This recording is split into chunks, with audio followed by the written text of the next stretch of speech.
నమస్తే దిశ టీవీకి స్వాగతం. ముందుగా బులెటిన్ లో హెడ్లైన్స్.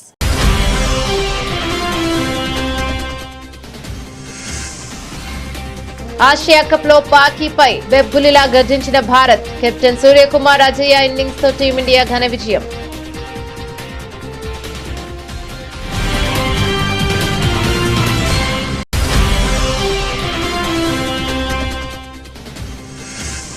కాంగ్రెస్ పార్టీపై తీవ్ర స్థాయిలో విరుచుకుపడ్డ ప్రధాని మోదీ.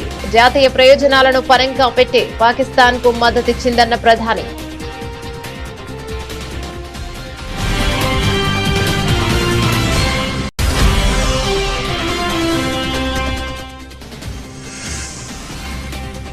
తనపై వస్తున్న విమర్శలకు కౌంటర్ ఇచ్చిన కేంద్ర మంత్రి నితిన్ గడ్కరీ. ఎవరిని మోసం చేయాల్సిన అవసరం లేదని వివరణ.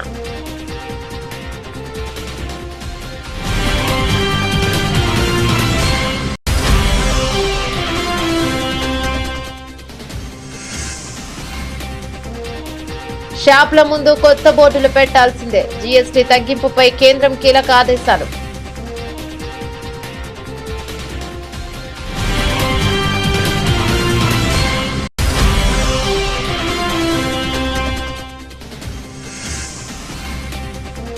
జూబ్లీహిల్స్ ఉప ఎన్నిక స్వయంగా రంగంలోకి దిగిన సీఎం రేవంత్ రెడ్డి.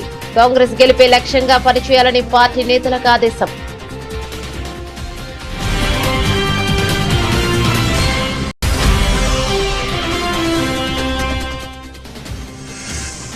తిరుపతిలో అత్యాధునిక బస్ స్టేషన్ నిర్మాణానికి సన్నాహాలు. రాష్ట్రంలోని అన్ని బస్ స్టేషన్లను ఆధునీకరించాలని అధికారులకు సీఎం చంద్రబాబు ఆదేశం.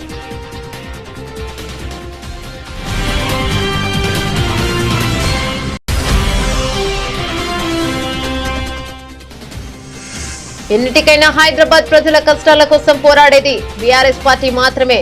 జూబ్లీహిల్స్ ఉప ఎన్నికల సన్నాహక సమావేశంలో మాజీ మంత్రి కేటీఆర్.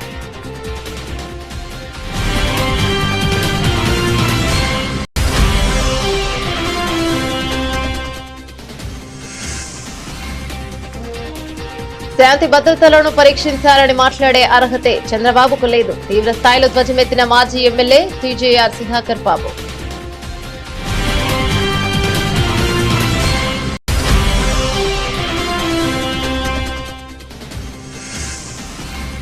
మాజీ మంత్రికి తప్పని యూరియా కష్టాలు. యూరియా కోసం క్యూ లైన్లో నిలబడ్డ సత్యవతి రాథోడ్. ఒక్క యూరియా బస్తా మాత్రమే ఇచ్చిన అధికారులు.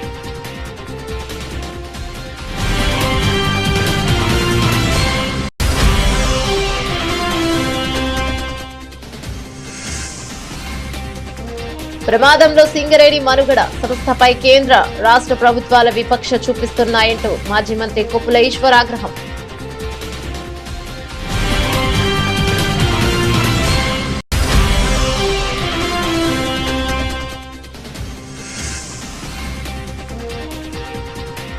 గెలిచినా కరచాలనం చేయని భారత్. క్రీడా స్ఫూర్తి కన్నా కొన్ని విషయాలు ముఖ్యమన్న సూర్యకుమార్.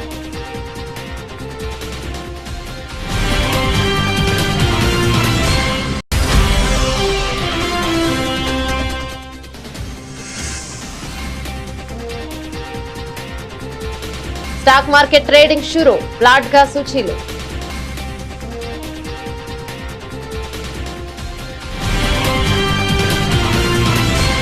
ఆసియా కప్ 2025లో భాగంగా ఆదివారం పాకిస్తాన్ తో జరిగిన మ్యాచ్ లో భారత్ ఘన విజయం సాధించింది.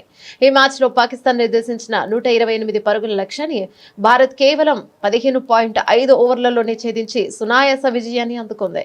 విజయానికి కావాల్సిన పరుగులను సిక్సర్లతో పూర్తి చేసిన భారత్ కెప్టెన్ సూర్యకుమార్ యాదవ్ తనతో పాటు క్రీజ్ లో ఉన్న శివం దుబేతో కలిసి పెవిలియన్ కు నడిచాడు. భారత్ బౌలర్లు అద్భుతంగా రాణించారు. పాకిస్తాన్ నిర్ణీత 20 ఓవర్లలో 127 పరుగులకి కట్టడి చేశారు. Chinaman spinner Kuldeep Yadav 3 వికెట్లతో పాక్ పతనాన్ని శాసించాడు. Pacer Jasprit Bumrah, all rounder Axar Patel చెరో 2 వికెట్లు తీయగా వరుణ్ చక్రవర్తి, హార్దిక్ పాండ్యా తలో వికెట్ పడగొట్టారు. అనంతరం బ్యాటింగ్ లో ఓపెనర్ అభిషేక్ శర్మ కేవలం 13 బంతుల్లోనే 31 పరుగులు చేసి భారత్ కు అదిరిపోయే ఆరంభాన్ని ఇచ్చాడు. ఆ తర్వాత కెప్టెన్ సూర్యకుమార్ యాదవ్ 37 బంతుల్లో 47 నాట్అవుట్ బాధ్యతాయుతమైన ఇన్నింగ్స్ తో జట్టును విజయ తీరాలకు చేర్చాడు. తన పుట్టినరోజు జట్టుకు చిరస్మరణీయ విజయాన్ని అందించడం విశేషం. ఈ విజయంతో గ్రూప్ ఏలో ఆడిన 2 మ్యాచ్ల్లోనూ గెలిచిన భారత్ సూపర్ 4 దశకు దాదాపుగా అర్హత సాధించింది. ఇరు జట్లు సూపర్ 4 కు అర్హత సాధిస్తే వచ్చే ఆదివారం మరోసారి తలపడే అవకాశం ఉంది. కాంగ్రెస్ పార్టీపై ప్రధానమంత్రి నరేంద్ర మోదీ తీవ్ర స్థాయిలో విరుచుకుపడ్డారు. దేశ భద్రతను పరంగా పెట్టి జాతీయ ప్రయోజనాలను దెబ్బతీసే కాంగ్రెస్ పార్టీ పాకిస్తాన్ కు కొమ్ము కాస్తుందని ఆయన సంచలన ఆరోపణలు చేశారు. అస్సాంలోని దరాంగ్ లో జరిగిన ఓ బహిరంగ సభలో ప్రధాని మాట్లాడుతూ కాంగ్రెస్ విధానాలపై నిప్పులు చెరిగారు. ఉగ్రవాదంపై పోరాటాన్ని కాంగ్రెస్ బలపరిచిందని మోదీ ఆరోపించారు. కాంగ్రెస్ అధికారంలోకి ఉన్నప్పుడు ఉగ్రవాదం పేటరేగిపోయింది. ఆపరేషన్ సింధూర్ను ప్రస్తావిస్తూ మన సైన్యం స్థైర్యాన్ని దెబ్బతీసేలా పాకిస్తాన్ వాదనలకు కాంగ్రెస్ వంతపాడింది. మన సైన్యానికి అండగా నిలవాల్సింది పోయి పాక్ సైన్యానికి మద్దతుగా నిలిచింది అని ప్రధాని ధ్వజమెత్తారు. ఉగ్రవాదులకు ఆశ్రయం కల్పించే వారికి గొంతును కాంగ్రెస్ బలోపేతం చేస్తుందని ప్రజలు అప్రమత్తంగా ఉండాలని ఆయన హెచ్చరించారు. कांग्रेस देश हित की कभी परवाह नहीं करती. आज कांग्रेस देश विरोधियों की, घुसपैठियों की भी बहुत बड़ी रक्षक बन चुकी है. कांग्रेस जब सत्ता में थी तो घुसपैठ को बढ़ावा देती थी. आज कांग्रेस चाहती है कि इस घुसपैठिए हमेशा के लिए भारत में ही बस जाए और भारत का भविष्य घुसपैठिए तय करे. एक समय में मंगलदोई ने असम की पहचान बचाने के लिए अवैध घुसपैठ के खिलाफ बहुत बड़ा आंदोलन देखा है. लेकिन पहले की कांग्रेस सरकार ने आप लोगों को इसकी भी सजा दी है, आपसे इसका बदला लिया है. कांग्रेस ने यहां जमीन पर अवैध कब्जे होने दिए, हमारे आस्था के स्थानों पर हमारे किसानों के, आदिवासियों के हक की जमीन पर डाका डाका. बीजेपी एनडीए सरकार बनने के बाद अब उन स्थितियों को बदला जा रहा है. यहां के अवैध कब्जों को हटाया जा रहा है.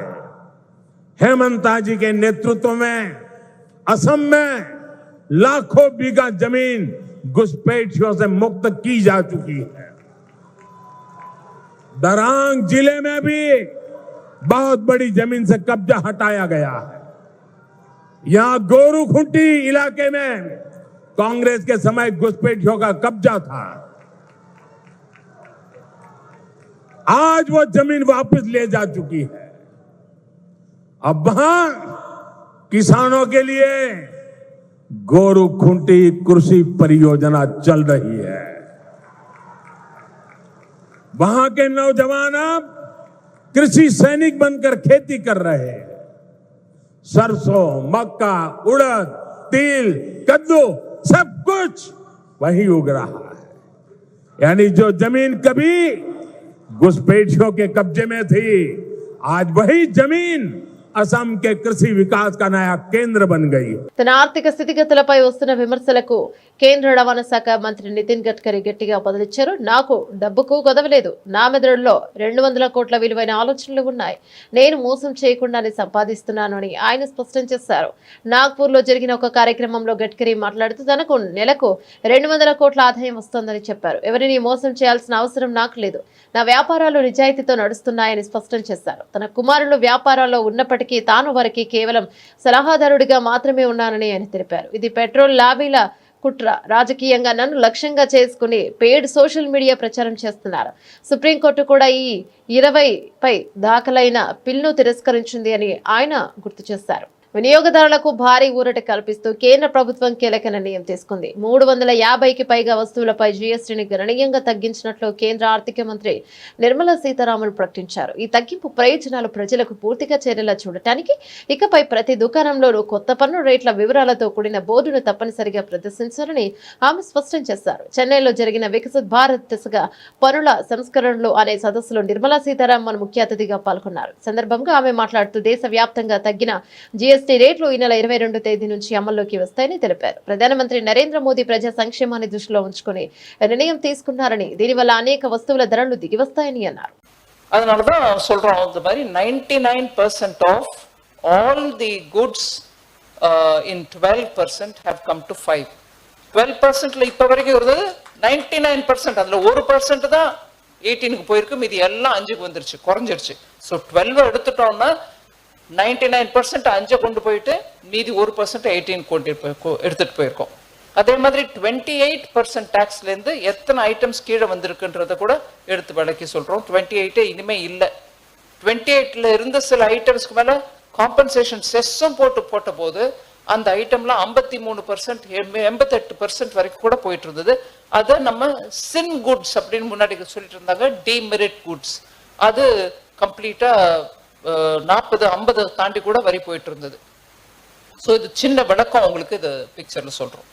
జూబ్లీహిల్స్ అసెంబ్లీ నియోజకవర్గానికి త్వరలో జరగనున్న ఉప ఎన్నికను తెలంగాణ కాంగ్రెస్ పార్టీ ప్రతిష్టాత్మకంగా తీసుకుంది.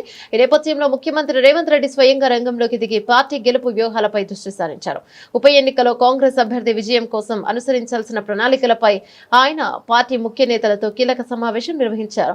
ఈ సమావేశంలో జూబ్లీహిల్స్ నియోజకవర్గంలోని అన్ని డివిజన్ల ఇన్ఛార్జీలు, స్థానిక నాయకులు పాల్గొన్నారు. ఈ సందర్భంగా సీఎం రేవంత్ రెడ్డి మాట్లాడుతూ పార్టీ గెలుపు కోసం ప్రతి నాయకుడు, కార్యకర్త పూర్తి సమన్వయంతో పనిచేయాలని ఆదేశించారు. ప్రభుత్వం అమలు చేస్తున్న సంక్షేమ అభివృద్ధి కార్యక్రమాలను ప్రతి గడపకు చేర్చాలని, భూస్థాయి నుంచి పటిష్టంగా పనిచేయాలని ఆయన దిశానిర్దేశం చేశారు. నియోజకవర్గంలోని సమస్యలన్నింటినీ కాంగ్రెస్ ప్రభుత్వం పరిష్కరిస్తుందనే భరోసాను ప్రజలకు కల్పించాలి. అభ్యర్థి ఎవరనేది all India Congress committee AICC నిర్ణయిస్తుంది. కానీ అభ్యర్థి ఎవరైనా పార్టీని గెలిపించే బాధ్యత మీ అందరిపై ఉందని సీఎం రేవంత్ రెడ్డి స్పష్టం చేశారు. క్షేత్రస్థాయిలో పరిస్థితులను ఎప్పటికప్పుడు తనకు నివేదించాలని కూడా ఆయన సూచించారు. రోజు రోజుకు పెరుగుతున్న యాత్రికుల రద్దీని దృష్టిలో పెట్టుకుని తిరుపతిలో అత్యాధునిక బస్ స్టేషన్ నిర్మించాలని, అన్ని సౌకర్యాలతో ఆకట్టుకునేలా ఉండాలని ముఖ్యమంత్రి చంద్రబాబు అధికారులను ఆదేశించారు. తన క్యాంపు కార్యాలయంలో national highways logistics management limited APSRTC అధికారులతో సమీక్ష నిర్వహించిన సీఎం చంద్రబాబు నూతనంగా నిర్మించే బస్ స్టేషన్లో సుమారు 150 బస్సులు ఒకేసారి నిలిపి ఉంచేలా బస్ స్టే ఉండాలని, హెలిప్యాడ్ సౌకర్యంతో పాటు రోప్వే, కమర్షియల్ కాంప్లెక్స్లు, మాల్స్, మల్టీప్లెక్స్లతో డిజైన్లు రూపొందించాలని అధికారులకు సూచించారు. 2 బస్ ఎంట్రీలు, ఎగ్జిట్ వేలు 2 ఏర్పాటు చేయాలని, సోలార్ రూఫ్ టాప్ తో సొంత విద్యుత్ అవసరాలు తీర్చుకునేలా చూడాలన్నారు. మొత్తం 13 ఎకరాల విస్తీర్ణంలో నిర్మించి తలపెట్టిన ఈ బస్ స్టేషన్ కనీసం 1,00,000 మంది నిత్యం రాకపోకలు కొనసాగించేందుకు వీలుగా నిర్మాణం చేయాలన్నారు. భవిష్యత్తులో అన్ని ఎలక్ట్రిక్ బస్సులే నడపనున్న నేపథ్యంలో ప్రతి బస్సుకు ఛార్జింగ్ సౌకర్యం ఏర్పాటు చేయాలని ముఖ్యమంత్రి చెప్పారు. దీనికి సంబంధించిన మొత్తం 5 మోడల్స్ ను ముఖ్యమంత్రి పరిశీలించారు. వాటిని మరింత అభివృద్ధి చేయాలన్నారు. దీనికోసం స్టేక్ హోల్డర్లతో సమావేశం నిర్వహించాలన్నారు. అలాగే రాష్ట్రంలో అన్ని బస్ స్టేషన్లు ఆధునీకరించేందుకు ప్రణాళికలు సిద్ధం చేయాలని సీఎం సూచించారు. దివంగత నేత, ఉమ్మడి ఆంధ్రప్రదేశ్ మాజీ సీఎం రాజశేఖర రెడ్డి తెచ్చిన ఫీజు రీయింబర్స్మెంట్ పథకాన్ని కేసీఆర్ ప్రభుత్వం కొనసాగిస్తే కాంగ్రెస్ ప్రభుత్వం మూసేసిందని బీఆర్ఎస్ వర్కింగ్ ప్రెసిడెంట్, మాజీ మంత్రి కేటీఆర్ మండిపడ్డారు. 13 లక్షల మంది విద్యార్థుల మంచి కోసం తెచ్చిన ఫీజు రీయింబర్స్మెంట్ పథకానికి డబ్బులు లేవని, ఇవ్వలేమని డిప్యూటీ సీఎం భట్టి విక్రమార్క చెప్పారని, అదే 2014 వరకు కాంగ్రెస్ వదిలేసిపోయిన 3,000 కోట్లు తాము అధికారంలోకి వచ్చిన తర్వాత ఇచ్చామని తెలిపారు. అలాగే రాష్ట్రంలో కాంగ్రెస్ పాలనలో లా అండ్ ఆర్డర్ దారి తప్పిందన్నారు. హైదరాబాద్ నగరాన్ని పట్టించుకునే నాదుడే లేడని, అందుకు నిదర్శనం ఇటీవల చందానగర్ లో పట్టపగలు బంగారు షాప్ లో దొంగతనం జరిగిందని గుర్తు చేశారు. క్రైమ్ రేట్ 41% పెరిగింది. లా అండ్ ఆర్డర్ పూర్తిగా అదుపు తప్పిందన్నారు. జూబ్లీహిల్స్ ఉప ఎన్నికలయ్యాక ఇప్పుడు తిరుగుతున్న ఒక్క మంత్రి కూడా కనబడరని, ఎప్పటికైనా హైదరాబాద్ ప్రజల కష్టాల కోసం పోరాడేది బీఆర్ఎస్ పార్టీ మాత్రమే అని కేటీఆర్ పేర్కొన్నారు.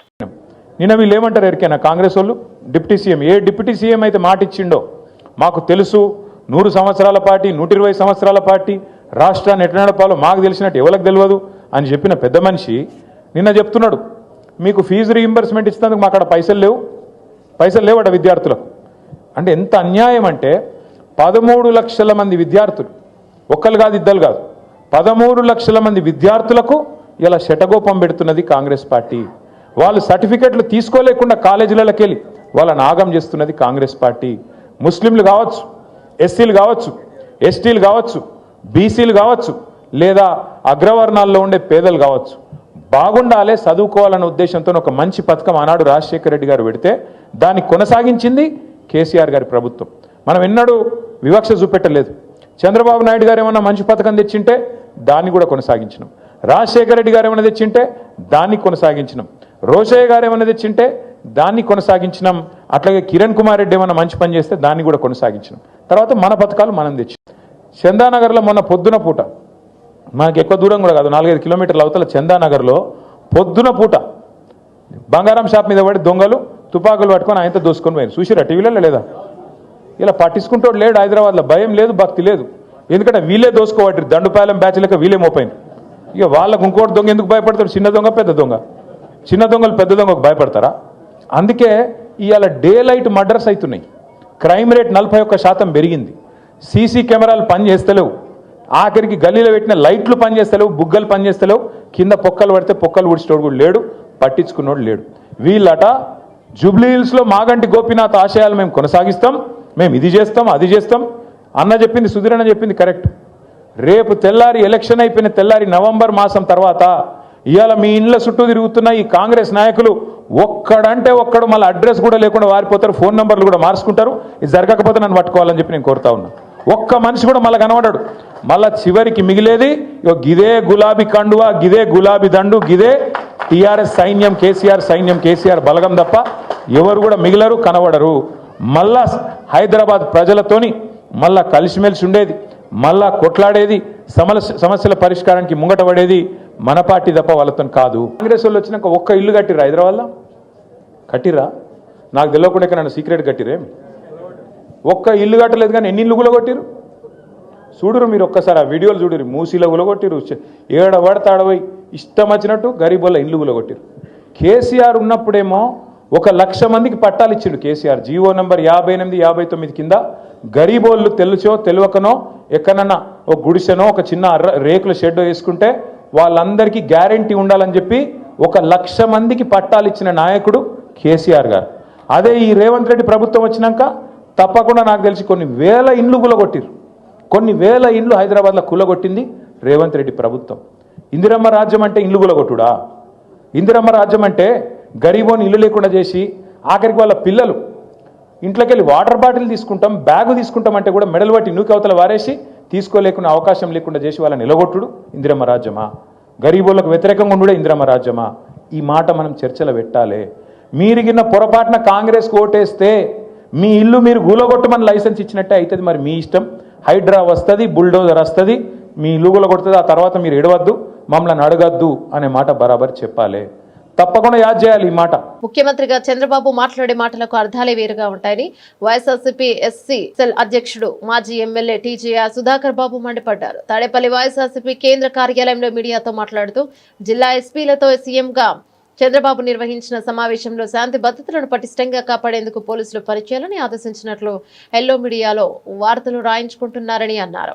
ఇక ఇదే సమావేశంలో ఆయన కూటమి ఎమ్మెల్యేలు చెప్పినట్లు చేయాలని కూడా ఎస్పీలను ఆదేశించడం ఆయన ద్వంద్వ వైఖరికి నిదర్శనం కాదా అని నిలదీస్తారు. అంటే పోలీసులు నిష్పక్షపాతంగా చట్ట ప్రకారం పనిచేయాలా, లేక కూటమి ఎమ్మెల్యేలు చెప్పిన ప్రతి తప్పుడు పనికి వక్తాసు పలకాలా? చంద్రబాబు ఉద్దేశం ఏమిటో ఈ విషయంలోనే చాలా స్పష్టంగా బయటపడిందని ధ్వజమెత్తారు.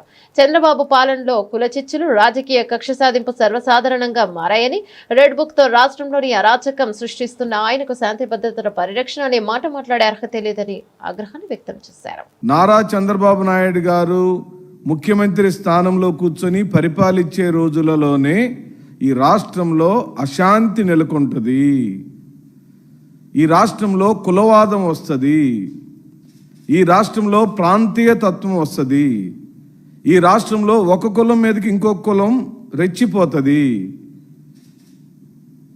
నువ్వు నాకన్నా తక్కువ కులస్తుడు అని చెప్పడానికి తాపత్రయపడుతుంది అని ఉమ్మడి రాష్ట్రంలోనూ జరిగిన ఘటనలను ఉదాహరణగా చెప్పగలుగుతాం.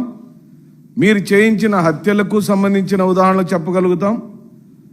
మీరు చేపించిన అల్లర్లకు సంబంధించిన సమాచారాలు చెప్పగలుగుతాం. మీరు పూర్తిగా అశాంతితో ఉన్న రాష్ట్రాన్ని పరిపాలించడానికే మీరు ఇష్టపడతారు. ఇది నేను చెబుతున్న మాటలు కాదు, వైఎస్ఆర్ కాంగ్రెస్ పార్టీ చెబుతున్న మాటలు కాదు. స్వయాన ఆంధ్ర రాష్ట్ర ముఖ్యమంత్రి నారా చంద్రబాబు నాయుడు తనను తాను చెప్పుకుంటూ నేను ఎప్పుడు కూడా క్రైసిస్లో ఉన్న లో నుంచి అవకాశం అందిపుచ్చుకుంటానని చెప్పాడు. అంటే ఎప్పుడు కూడా క్రైసిస్ ఉండాలని కోరుకుంటాను, ఆ క్రైసిస్లో నుంచి నా ప్రతిభ నిరూపించుకోవటానికి పనిచేస్తానని చెప్పాడు. అంటే ఓ ఇద్దరు తన్నుకుంటుంటే ఈయనకు ఆనందం, ఓ కులం మీదకి ఇంకొక కులం వెళితే బాబు గారికి ఆనందం, ఒక ప్రాంతం వాళ్ళు ఇంకో ప్రాంతం మీద రెచ్చిపోతే బాబు గారికి ఆనందం. ఎందుకంటే వారి తప్పులన్నీ జనం మర్చిపోవాలి. వారి యొక్క అసమర్థ పాలన గురించి జనం చర్చించుకోకూడదు. ఎప్పుడు కూడా అల్లర్లు అలజడులు ఉన్నాయనుకోండి, ఆ అల్లర్లు అలజడు గురించి టీ స్టాల్ దగ్గర, ఆటోలో ప్రయాణించేప్పుడు, బస్ స్టాపుల దగ్గర జనం మాట్లాడుకుంటున్నప్పుడు చంద్రబాబు నాయుడు గారు ఇస్తాన్న హామీల గురించి ఎవరు మాట్లాడతారు? సో అది మరుగున పడాలి కాబట్టి ఎప్పుడు ఇద్దరు తన్నుకుంటుండాలి రాష్ట్రంలో. అది వారి యొక్క స్థూల ఉద్దేశం. యూరియా కష్టాలు సామాన్య రైతులకే కాదు, మాజీ మంత్రి సత్యవతి రాథోడ్కు తప్పలేదు. మహబూబాబాద్ జిల్లా కురవి మండలంలోని స్వగ్రామమైన పెద్దతండాలో సత్యవతి రాథోడ్కు 5.5 ఎకరాల భూమి ఉండగా వివిధ పంటలు సాగు చేస్తున్నారు. నెల రోజులుగా యూరియా దొరక్కపోవడంతో మాజీ మంత్రి గుండ్రాతి మడుగు సొసైటీ వద్దకు వచ్చి కూపన్ కోసం మహిళా రైతులతో కలిసి లైన్లో నిలబడ్డారు. గంట పాటు వేచి ఉన్న తర్వాత అధికారులు ఒక యూరియా బస్తాకు కూపన్ ఇచ్చారు. తర్వాత మరో లైన్ నిలబడి యూరియా బస్తాను తీసుకున్నారు. ఒక్క బస్తా కోసం రైతు పడే కష్టాన్ని స్వయంగా సత్యవతి రాథోడ్ అనుభవించారు. అమలుగాని హామీలిచ్చి అధికారంలోకి వచ్చిన కాంగ్రెస్ ప్రభుత్వ చేతగానితనం వల్లే రైతులు కష్టాలు పడుతున్నారని మాజీ మంత్రి సత్యవతి రాథోడ్ ధ్వజమెత్తారు. గుండ్రామతి మడుగు సొసైటీ ఎదుట ఆమె మీడియాతో మాట్లాడుతూ నెల రోజులుగా రైతులు నాట్లు పనులను వదిలి క్యూలో నిలబడుతున్నారని పేర్కొన్నారు. 10 ఎకరాలు ఉన్న రైతు ఒక్క బస్తా యూరియా ఏం చేసుకుంటారో ప్రజాప్రతినిధులు చెప్పాలని నిలదీశారు. రైతు కష్టాలు చూస్తే రాష్ట్ర ప్రభుత్వానికి దున్నపోతు మీద వాన కురిసినట్లుగా ఉందని ఎద్దేవా చేశారు. అందరికీ నమస్కారం. ఈరోజు గుండ్రాతి మడుగు సొసైటీకి సంబంధించి యూరియా కోసం నేను కూడా ఈ సొసైటీలో రైతును. నాకు 5.5 ఎకరాల భూమి ఉంది. ఇప్పటివరకు ఒక బస్తా యూరియా కూడా రాలేదు. అనేక సార్లు మా ఇంట్లో వాళ్ళని పంపించినా మా అల్లుడు పోయినా ఇయ్యలేని పరిస్థితి ఉంటే స్వయంగా నేనే వెళ్ళి నిజంగా ఇంత కష్టం ఉందా అని చూడటం జరిగింది. ఎంత సిగ్గుచేటు అంటే గడిచిన నెల రోజులుగా రాష్ట్రంలో రైతు వ్యవసాయాన్ని వదిలేసి నాట్లు పెట్టడం వదిలేసి యూరియా కోసం వారాల తరబడి క్యూలో ఉంటున్నారు. 10 ఎకరాలున్నా 5 ఎకరాలున్నా ఒక్క బస్తా మాత్రమే ఇస్తున్నారు. ఇది చాలా దుర్మార్గం. ఈ ప్రభుత్వం మీద యూరియా రైతుల కష్టాలు చూస్తే ఈ ప్రభుత్వం మీద మరి దున్నపోతు మీద వానబడ్డట్టు ఉంది తప్ప ఈ రాష్ట్ర ప్రభుత్వానికి రేవంత్ రెడ్డి గారికి చీమ కుట్టినట్టు లేదు. మరి ఎంత అధ్వానమైన పరిస్థితి, ఎంతమంది కొట్టుకుంటున్నారు. ఎప్పుడు లేని కొత్త పరిస్థితిని 10 ఏళ్లలో ఒక్కరోజు ఒక్క రైతు రోడ్డు ఎక్కని పరిస్థితి నుంచి ఈరోజు 500-600 పెడితే కూలీలు రావట్లేరు. కానీ వాళ్ళ వేసిన పొలాల్లో దిగుబడి రాదని ఎకరానికి ఒక బస్తా ఇచ్చినా బాగుండు. కానీ 10 ఎకరాలు 5 ఎకరాలకు కూడా ఒక బస్తా. నేను ఇవాళ వెళ్తే 5.5 ఎకరాలకు కూడా ఒక బస్తా ఇస్తామని చెప్పారు. నేను నా కోసం రాలేదు, అందరి కోసం వచ్చినా అని చెప్పినా. అక్కడ చూస్తే పరిస్థితి చాలా దయనీయంగా ఉంది. సింగరేణి సంస్థ మనుగడ ప్రమాదంలో పడింది. ఈ సంస్థపై రాష్ట్రంలోని కాంగ్రెస్ ప్రభుత్వం, కేంద్రంలోని బీజేపీ ప్రభుత్వం వివక్ష చూపుతున్నాయి. సింగరేణికి అసలు బ్లాకులు ఎందుకు ఇవ్వడం లేదు? అదే ప్రధాన వివక్ష అని మాజీ మంత్రి తెలంగాణ బొగ్గుగని కార్మిక సంఘం గౌరవాధ్యక్షుడు కొప్పుల ఈశ్వర్ ఆగ్రహం వ్యక్తం చేశారు.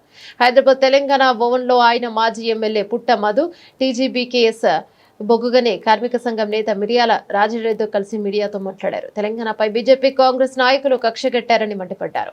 ప్రధాని మోదీ తెలంగాణ సీఎం రేవంత్ రెడ్డి చట్టాపట్టాలేసుకుని తిరుగుతున్నారని ఆరోపించారు. సీఎం రేవంత్ రెడ్డికి తెలంగాణపైనే కాదు సింగరేణి సంస్థపైన ప్రేమే లేకుండా పోయిందని దుయ్యబట్టారు. సింగరేణి కార్మిక వర్గాన్ని తప్పుదోవ పట్టించేలా రాష్ట్ర డిప్యూటీ సీఎం బట్టి విక్రమార్క మాట్లాడారని ఆయన వ్యాఖ్యలను ఖండిస్తున్నట్టు చెప్పారు. తెలంగాణలో ఏకైక ప్రభుత్వ రంగ సంస్థగా సింగరేణి కొనసాగుతోందని, అలాంటి సంస్థ మనుగడను ప్రభుత్వం కాపాడాలని ఆయన డిమాండ్ చేశారు. సింగరేణి సంస్థ రక్షణ కోసం, కార్మికుల సంక్షేమం కోసం నాటి తెలంగాణ తొలి ముఖ్యమంత్రిగా కేసీఆర్ విశేష కృషి చేశారని కొనియాడారు. తెలంగాణలో ఉన్న బొగ్గు బ్లాకులన్నీ సింగరేణికే దక్కాలని కేసీఆర్ చొరవ చూపారని చెప్పారు. ప్రతి సంవత్సరం లాభాల వాటా ఏదైతే ఉందో మరి 1-2 నెలల ముందే లాభాల వాటా ప్రకటించడం అనేటువంటిది ఆనవాయితీ.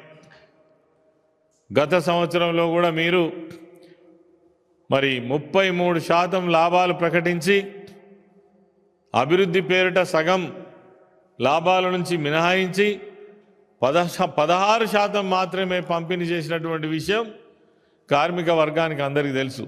మమ్మల్ని ఘోరంగా వంచి మోసం చేసినారు అనేటువంటి విషయం కూడా వాళ్ళకి తెలుసు. ఇగో దసరా ఇంకా ఒక 20 రోజులు మాత్రమే సమయం ఉన్నది.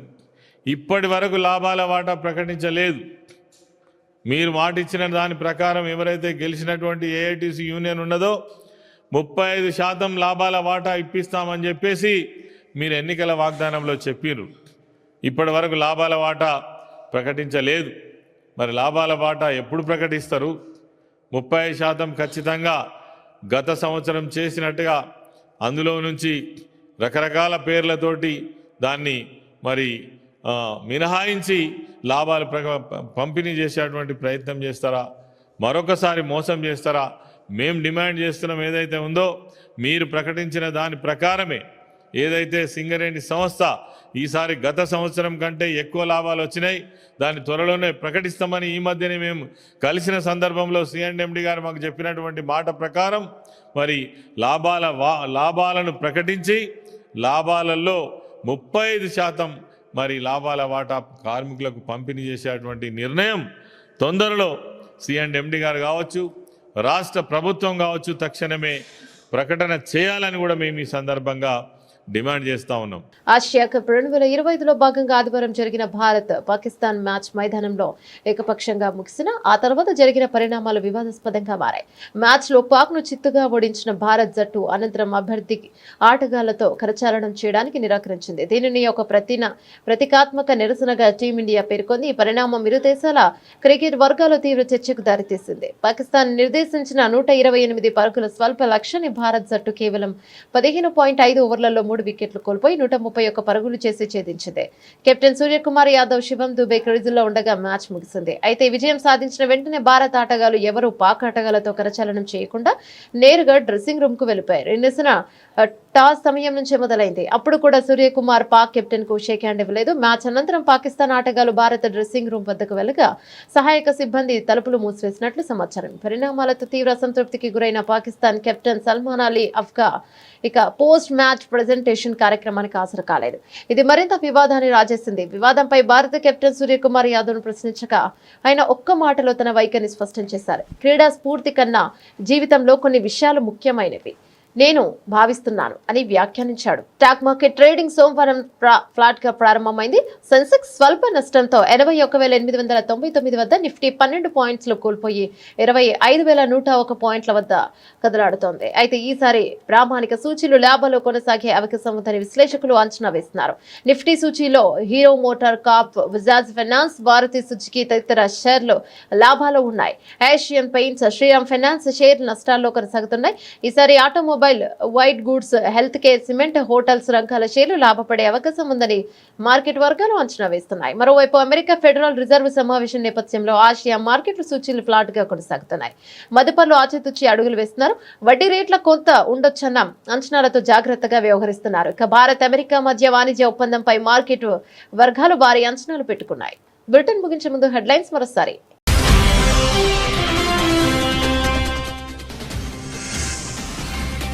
ఆసియా కప్ లో పాకీపై బెబ్బులిలా గర్జించిన భారత్. కెప్టెన్ సూర్యకుమార్ అజేయ ఇన్నింగ్స్ తో టీమిండియా ఘన విజయం.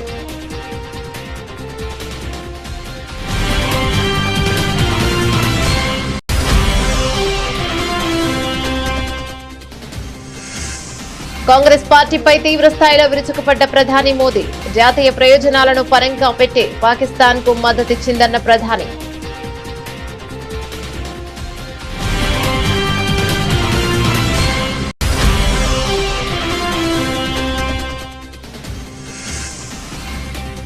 తనపై వస్తున్న విమర్శలకు కౌంటర్ ఇచ్చిన కేంద్ర మంత్రి నితిన్ గడ్కరీ. ఎవరిని మోసం చేయాల్సిన అవసరం లేదని వివరణ.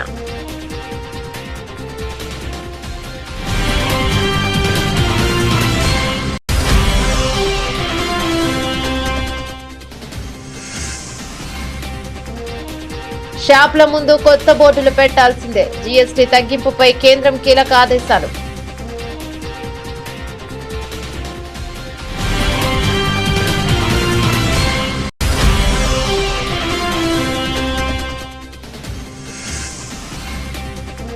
జూబ్లీహిల్స్ ఉప ఎన్నిక స్వయంగా రంగంలోకి దిగిన సీఎం రేవంత్ రెడ్డి. కాంగ్రెస్ గెలిపే లక్ష్యంగా పనిచేయాలని పార్టీ నేతలకు ఆదేశం.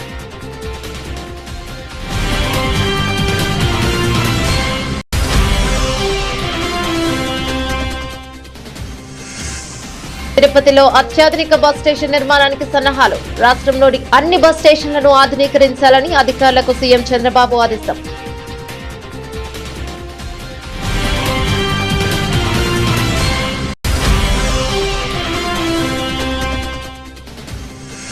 ఎన్నిటికైనా హైదరాబాద్ ప్రజల కష్టాల కోసం పోరాడేది బీఆర్ఎస్ పార్టీ మాత్రమే. జూబ్లీహిల్స్ ఉప ఎన్నికల సన్నాహక సమావేశంలో మాజీ మంత్రి కేటీఆర్.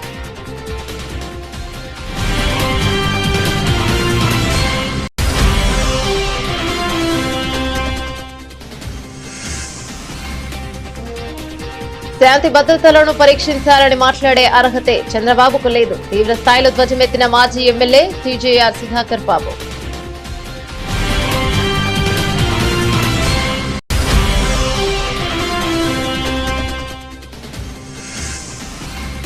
మాజీ మంత్రికి తప్పని యూరియా కష్టాలు. యూరియా కోసం క్యూ లైన్లో నిలబడ్డ సత్యవతి రాథోడ్. ఒక్క యూరియా బస్తా మాత్రమే ఇచ్చిన అధికారులు.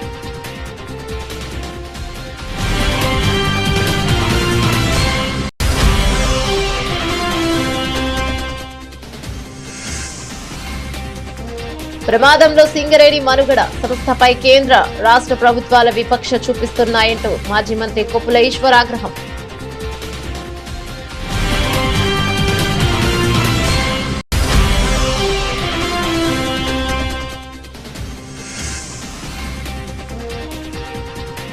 గెలిచినా కరచాలనం చేయని భారత్. క్రీడా స్ఫూర్తి కన్నా కొన్ని విషయాలు ముఖ్యమన్న సూర్యకుమార్.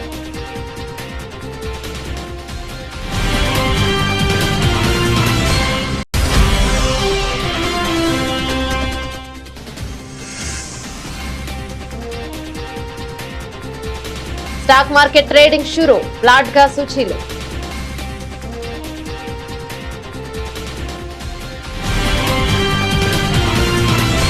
ఇవి బులెటిన్ డీటెయిల్స్. మరో బులెటిన్ లో మళ్ళీ కలుద్దాం. అంతవరకు సెలవు. నమస్తే.